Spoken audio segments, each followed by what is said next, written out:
All right, we are on another episode with Haley Graves. Hi, Haley. Hello. We are on October 4th, and today's devotion, I have a story that is about Haley, and you guys have all seen her before. She's such a delight. Haley is my oldest daughter, and I had to have her come on another time. And today we're going to be talking about honest emotions. So that's what I titled today, Honest Emotions. And so we're on October 4th, and we're on day 277 of walking through the Bible. And today's morning rinse, if you're following along on that, is Psalms 10 through 12. And today's featured verse is Psalms 12:1. Help, Lord, for the godly man ceases to be, for the faithful disappear from among the sons of men. So, Haley, I'm going to tell a story that I still remember to this day. And so, as this story was when Haley was walking through the dining room one afternoon, the sound of an impact caught my attention.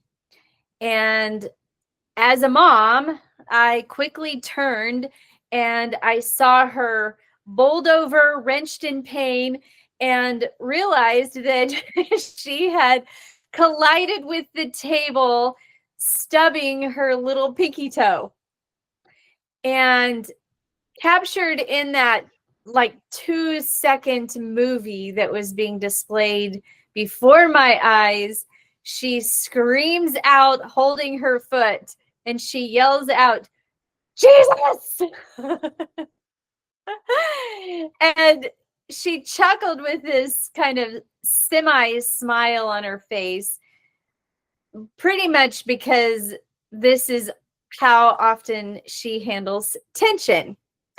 And after the pain subsided, we kind of laughed together, and she was then able to resume assisting me with dinner.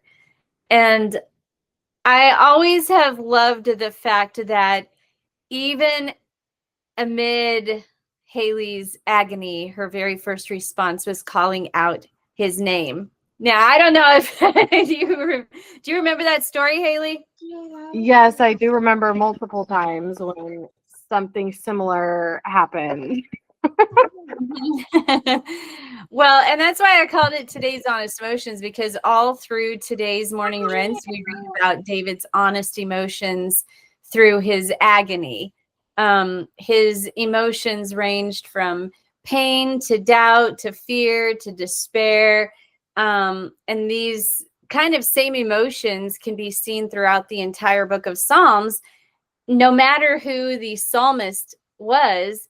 And it's a prime example of why the Psalms are so powerful, because they show these honest emotions, and these honest emotions show us, honestly, what a wonderful friendship we can have with God, never really having to hide our feelings when we are struggling. And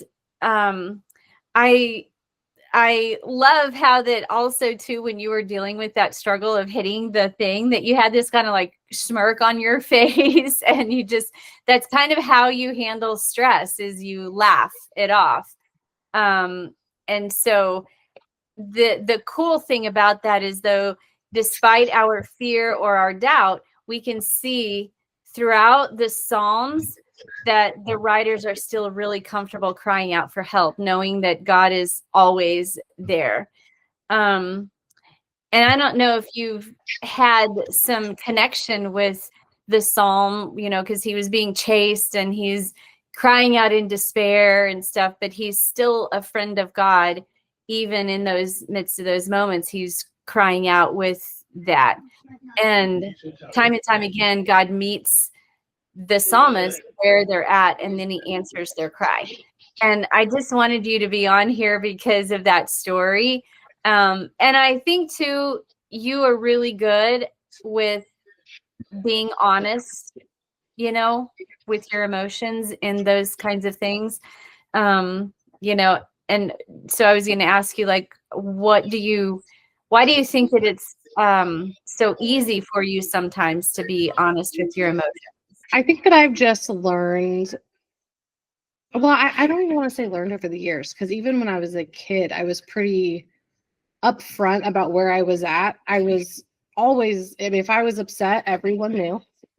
Like it wasn't really a secret. Like if I didn't like something, if I was mad, if I was joyful, like I wear my heart on my sleeve in that regard. And I think I've, because children are typically very honest. They'll tell you how it is most of the time. And I've just kind of carried that with me. And I've learned the value of relationship building in an honest state. And I kind of, link that with my relationship with Christ is like when you're talking about the Psalms and all this stuff and having honest emotions, I literally just picture he's literally just like a friend. Like when I am struggling, I literally just picture him sitting in the mess with me. And I don't think of him as a judge or as like this king on a throne, which he is, but in those moments he's he doesn't take that role for me. He takes a friend and a buddy, we're just sitting and he's listening to me vent, and he's carrying the weight of what I'm going through. And I was actually thinking about this today, how he literally gives us strength when we have none. And so I think me seeing him in that way, it's created a safe space for me to be vulnerable. And I'm not scared of my emotions. I'm not scared of being upset or angry. And so I don't know if that answered your question. But Yeah, well, I mean, we see that in the Psalms a lot. It's very common for David to be crying out because he's struggling, and it's just this kind of up and down roller coaster ride. He's such a great example of just real life scenarios, real life struggles, and how he handles them and how he cries out for help, or cries out to God. It's like in the featured verse, he's like, "Help, Lord!" for the godly for the faithful disappear from among the sons of men. He's like looking for, help, Lord, like where's everybody at, kind of a thing. Yeah. And that kind of despair is what we see in David. He's just real and honest, kind of a thing.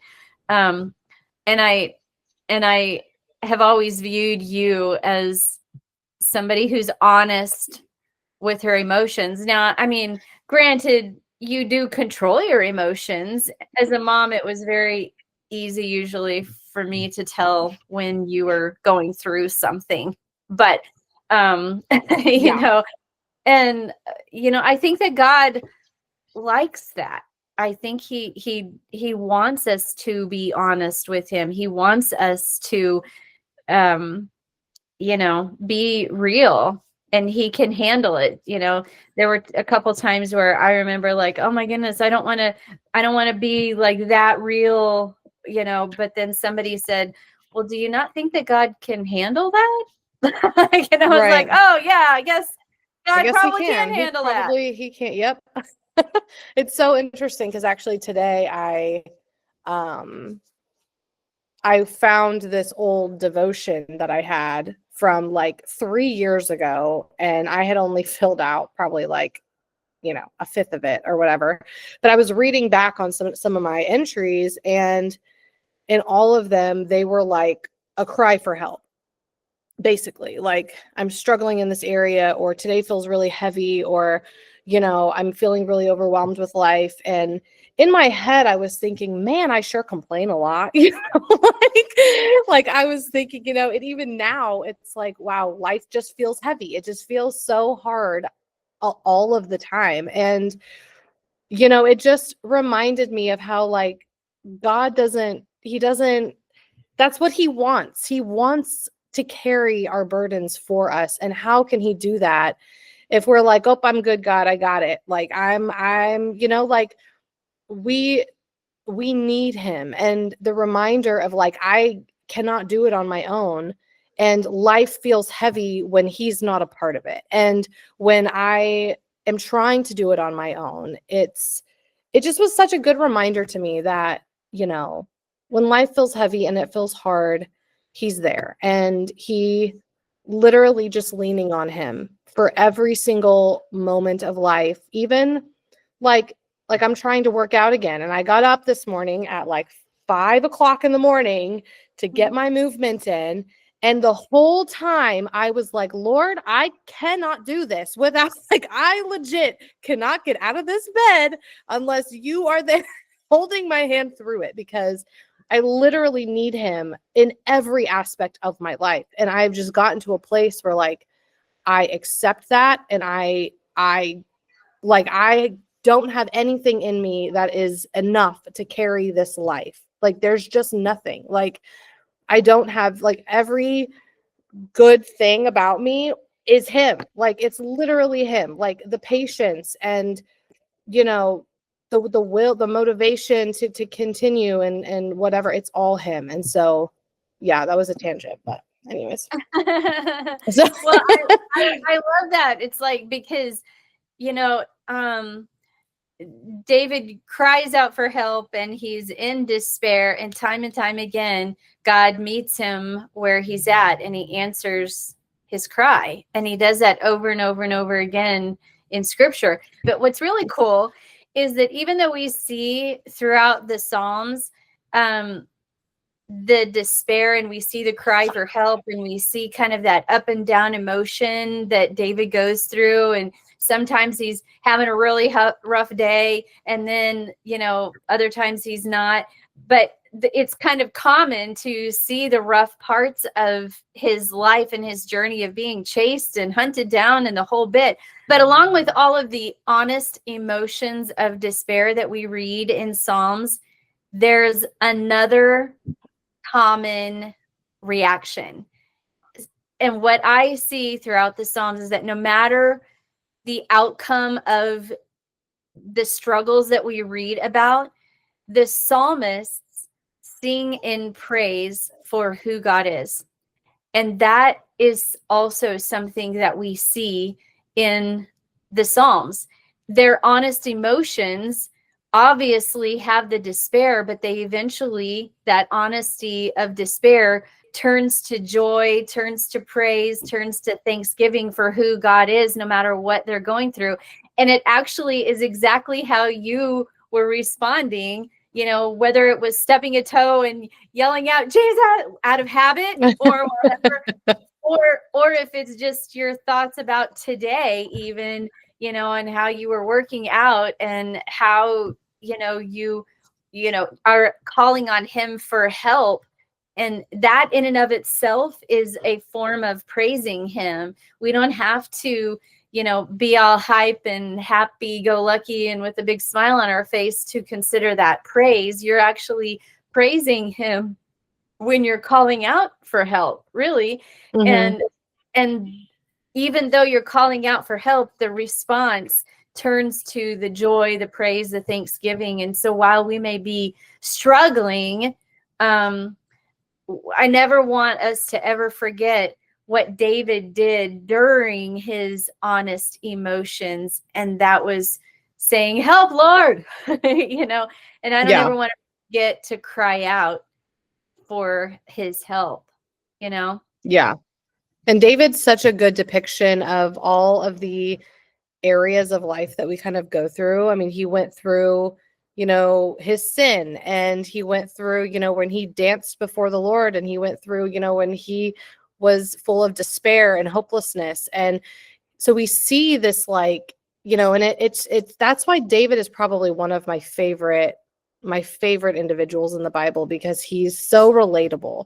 He is so relatable. Every aspect that he goes through, we as, individuals can relate to it. And Jesus was there with him through it all. He was there through the sin. He was there through the despair. And I love the different aspects of David, and him writing these Psalms are just such a good depiction of how we can praise through those hard emotions and through those tough days. Mm-hmm. Yeah. So it's really cool.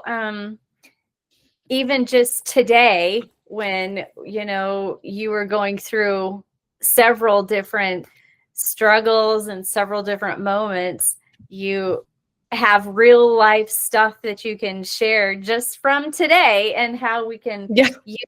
use the scripture to, to grow, and not only just being challenged to grow in that sense, but being relatable, like you said.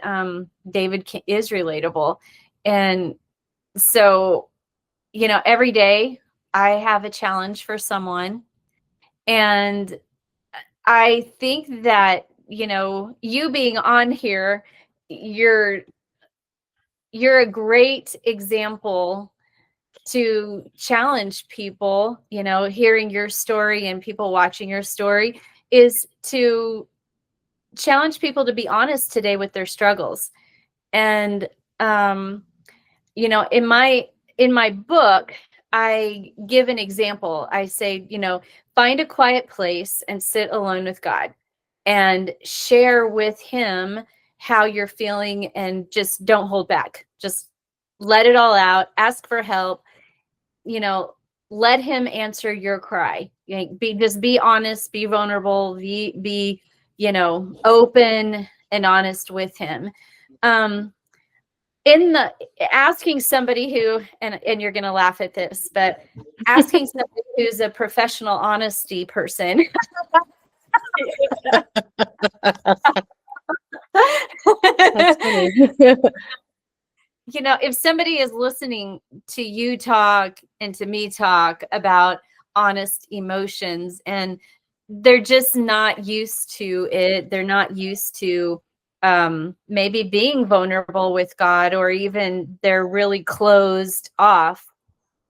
Do you have any tips for someone who wants to be more honest with God, or wants to be honest with their emotions, and they're just stuck? Do you have any just inspiration, suggestions, tips, helpful insight, whatever you want to call it? Yeah, I do. And my main one would be that right there, admitting that you're not comfortable with it is admitting a struggle. And that is admitting where you need God to meet a need. And that is also being vulnerable. Being able to start with, hey, this is hard for me, and this is not something I'm used to. And God, I need you to meet me where I'm at, and I need you to give me the strength to be vulnerable, and give me the strength to accept that I'm not perfect, and accept where you can help me grow in certain areas. That's the first step. I mean, so for anybody who even starts there with a struggle of admitting, that's a great start. Just doing that is a great start. And then I'll just kind of, yeah, I don't know. I don't even know what I was about to say next. Are you holding back on that, Haley? No. Are you holding back? No, because it's so funny, because when you ask the question, and my initial thought, like when you're like, what would you say to people? My initial thought is just do it. Like, that was literally my initial thought, was just do it. Like, what's the problem? Like, and then, because people do, have a hard time being vulnerable and stuff, but I just want people to give themselves grace, give yourself grace, to recognize that even just admitting that it's hard to be vulnerable is being vulnerable. So, like, it starts with such a little, it's so small. It's so small. And he meets us where we're at.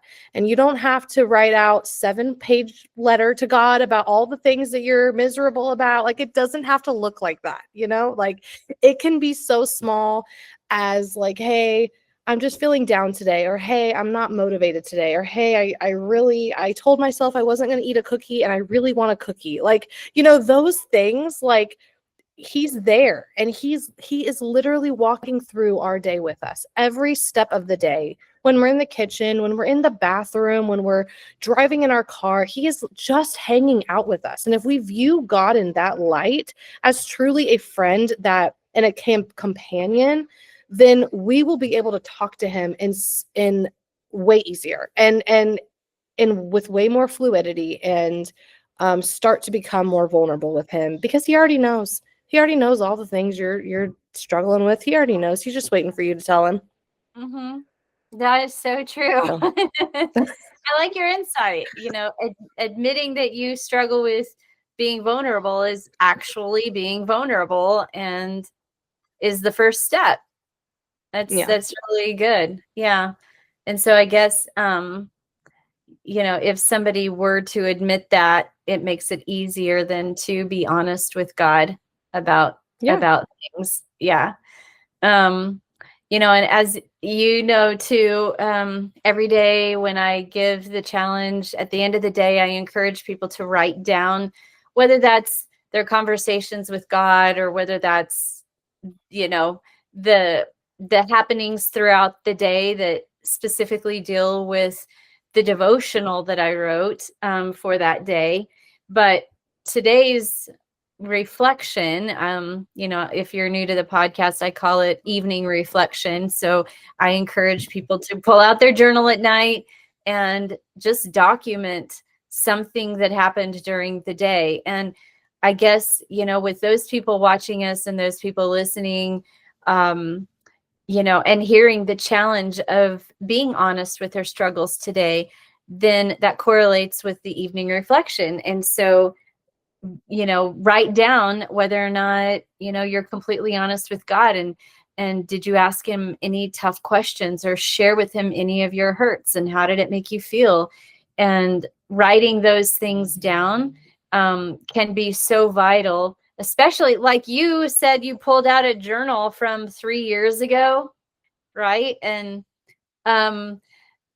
reading what you wrote 3 years ago can be very insightful as to, remembering where you were at emotionally, spiritually, even sometimes physically what we were doing. Yeah. So And I will say too that, just a last thought on this topic, because I don't want it to people to get it twisted where, they think like, oh, well, if I'm, just vulnerable about all my struggles, then I'm just complaining. I'm just complaining all day, And that's not what it is. What it is it's dropping your pride. It's recognizing where you need, we need God in every aspect of our life, but it's recognizing where you need God to really take those burdens. And then it also, because you are in this place of vulnerability with your emotions, it also gives you a new set of lenses to see the blessings and to see where God meets those needs. And so for me, it's like, because I feel like I'm in a state all day of just like leaning on him for literally every aspect. Like down to like my patience with my kids. Like I lean on him for that. And it allows me to see those moments with my kids in a new light. And it allows me to, see the blessings that I may not have noticed if I was just trying to do it all on my own, And so, yeah, just a little sidebar.